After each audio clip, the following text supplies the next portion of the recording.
I was amazed at the place. I wondered how anything could survive.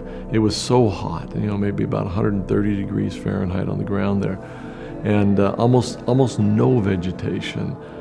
It was just such a barren, hard place. It was different in Somalia. It's a really hard part of the world, and the people live a very hard life. So the Sanag region is where the Almado mountain range is, and all the residents come out of this area, and a third of the population lives there, and it's their only source of employment and access to any sort of resources. They have no other industry that they can depend on other than the frankincense industry. We had to disrupt what existed there. We had to change things. Dave Sterling and Emily Wright went to northern Somalia and Bosaso first, before anyone, before doTERRA really had any strong initiatives happening in that region. And what they saw gave them the idea that we can really make a big change in this region. And they gave us the direction to, you need to go there and you need to fix some stuff and make it better, because there's a huge need. We had to give them that seed of hope, and it's been amazing to see the change that has happened in just a few years.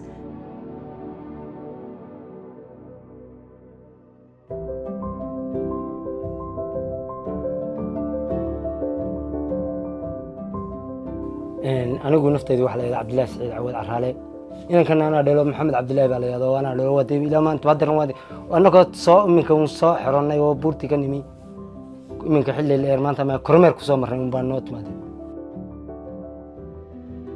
marka ilaa 3 awow bay soo manaafacatinay ugu soo dhaqmay way lahaayeen beertan la iska daba dhaxlay qoonuruma qoonka si dhaxlay marka shaqadeedu laasmi waa shaqada bayda lacag fiican hadda iibkii booma hayno laakiin marka iibka loo helo isina shirkad loo qoro iibsato maalgashiga lacag kula timaado wax ka iibsato wax samaar geliyo oo lacag kugu siiyo ma jiraan laakiin waxaad helaysaa cid ka iibsatay markaad haysatay diyaar ku tahay.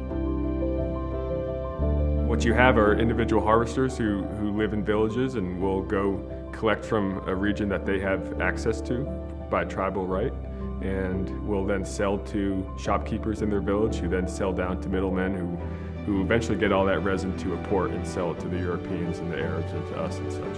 This was all happening without any real organization.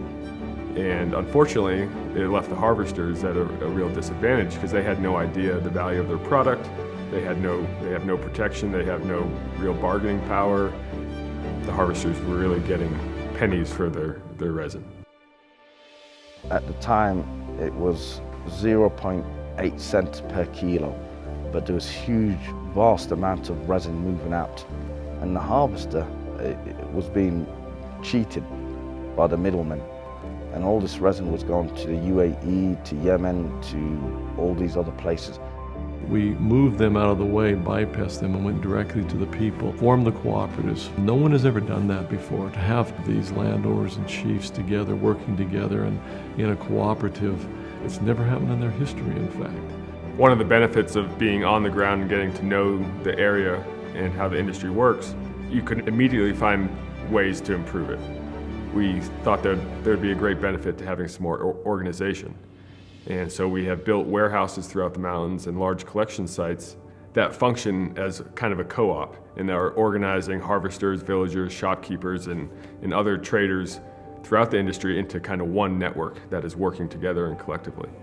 We're now employing thousands of women who are cleaning the resin, making sure they have safe conditions and are also getting paid well. And this organization has done a lot of things, not only to improve the supply chain, but to provide much more security and employment and fairness for more of the actors in the business.